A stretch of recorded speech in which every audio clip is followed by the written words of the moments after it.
আসসালামু আলাইকুম। বাংলাদেশ বেতার গোপালগঞ্জ খবর পড়ছি নাহিদা। স্বরাষ্ট্র উপদেষ্টা মোহাম্মদ জাহাঙ্গীর আলম চৌধুরী বাংলাদেশ থেকে আরও বেশি জনশক্তি নেয়ার জন্য সৌদি রাষ্ট্রদূতকে আহ্বান জানিয়েছেন।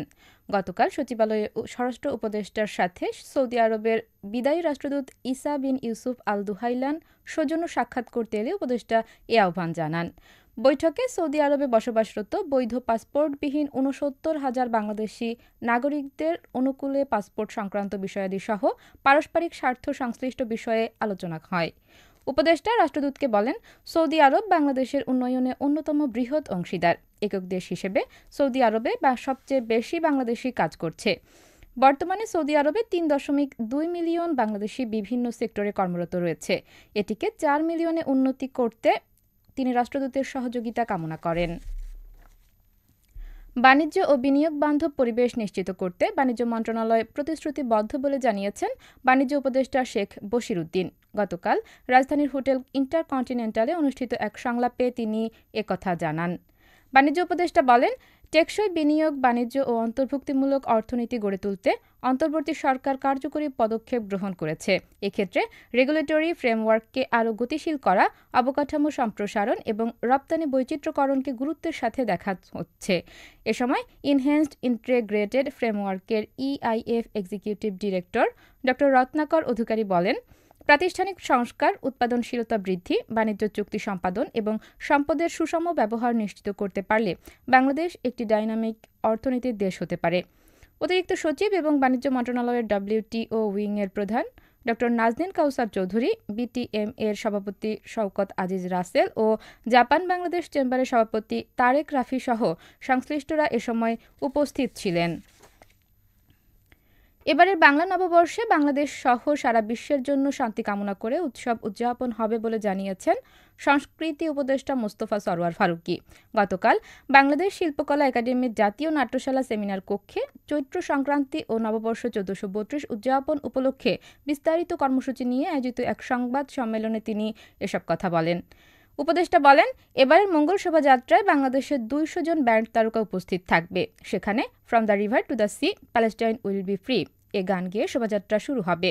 তিনি আশা প্রকাশ করে বলেন, এ আয়োজনে ৫০০ মিউজিশিয়ান যোগ দিবেন। সারা দেশে আজ থেকে একযোগে শুরু হয়েছে মাধ্যমিক স্কুল সার্টিফিকেট, SSC ও সমমান পরীক্ষা।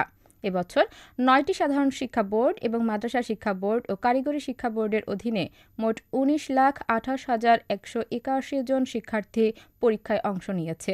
আজ থেকে শুরু হওয়া পরীক্ষা চলবে ১৩ মে পর্যন্ত। এদিকে পরীক্ষা সুষ্ঠু, সুন্দর ও সম্পূর্ণ নকলমুক্ত পরিবেশে অনুষ্ঠানের জন্য নির্দেশনা দিয়েছে বাংলাদেশ আন্তঃশিক্ষা বোর্ড সমন্বয় কমিটি।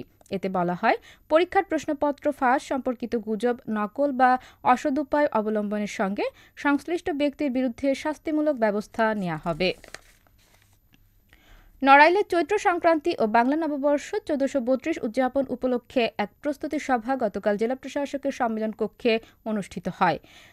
সভায় জেলা শিল্পকলা একাডেমি ও নড়াইল সরকারি ভিক্টোরিয়া কলেজের সুলতান মঞ্চ চত্বরে চৈত্র সংক্রান্তির অনুষ্ঠান, প্রভাতী সঙ্গীত, মঙ্গল প্রদীপ প্রজ্বলন, শোভাযাত্রা, কবিতা আবৃত্তি ও চিত্রাঙ্কন প্রতিযোগিতা, গ্রামীণ মেলা, আলোচনা সভা এবং সাংস্কৃতিক অনুষ্ঠান সহ বিভিন্ন অনুষ্ঠান আয়োজনের সিদ্ধান্ত গৃহীত হয়।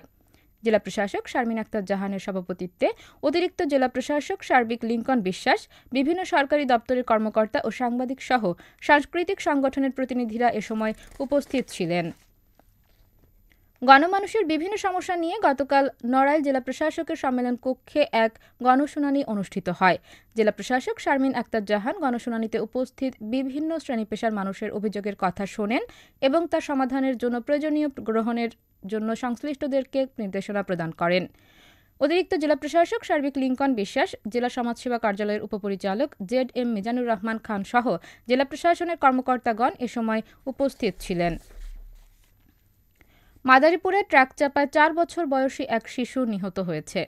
গতকাল বিকেল 4:30টার দিকে সদর উপজেলার মুস্তফাপুর এলাকায় এ দুর্ঘটনা ঘটে। পুলিশ জানায়, রাস্তা পার হওয়ার সময় বরিশালগামী একটি ট্রাক শিশুটিকে চাপা দিলে ঘটনাস্থলেই তার মৃত্যু হয়। এ ব্যাপারে সংশ্লিষ্ট থানায় একটি মামলা দায়ের করা হয়েছে। এবারে কৃষি সংবাদ।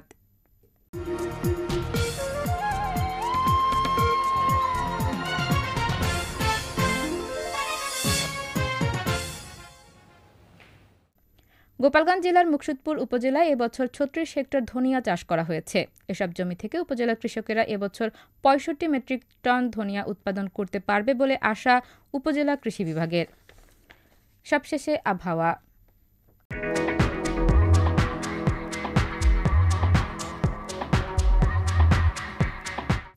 আজ বেলা ১টা পর্যন্ত আবহাওয়ার পূর্বাভাসে বলা হয়েছে, দেশের অভ্যন্তরীণ নদীবন্দরসমূহের জন্য কোনো সতর্কবার্তা নেই এবং কোনো সংকেতও দেখাতে হবে না। খবর শেষ হলো। আমাদের পরবর্তী খবর প্রচারিত হবে আগামীকাল সকাল ৮টা বেজে ৩০ মিনিটে বাংলায়।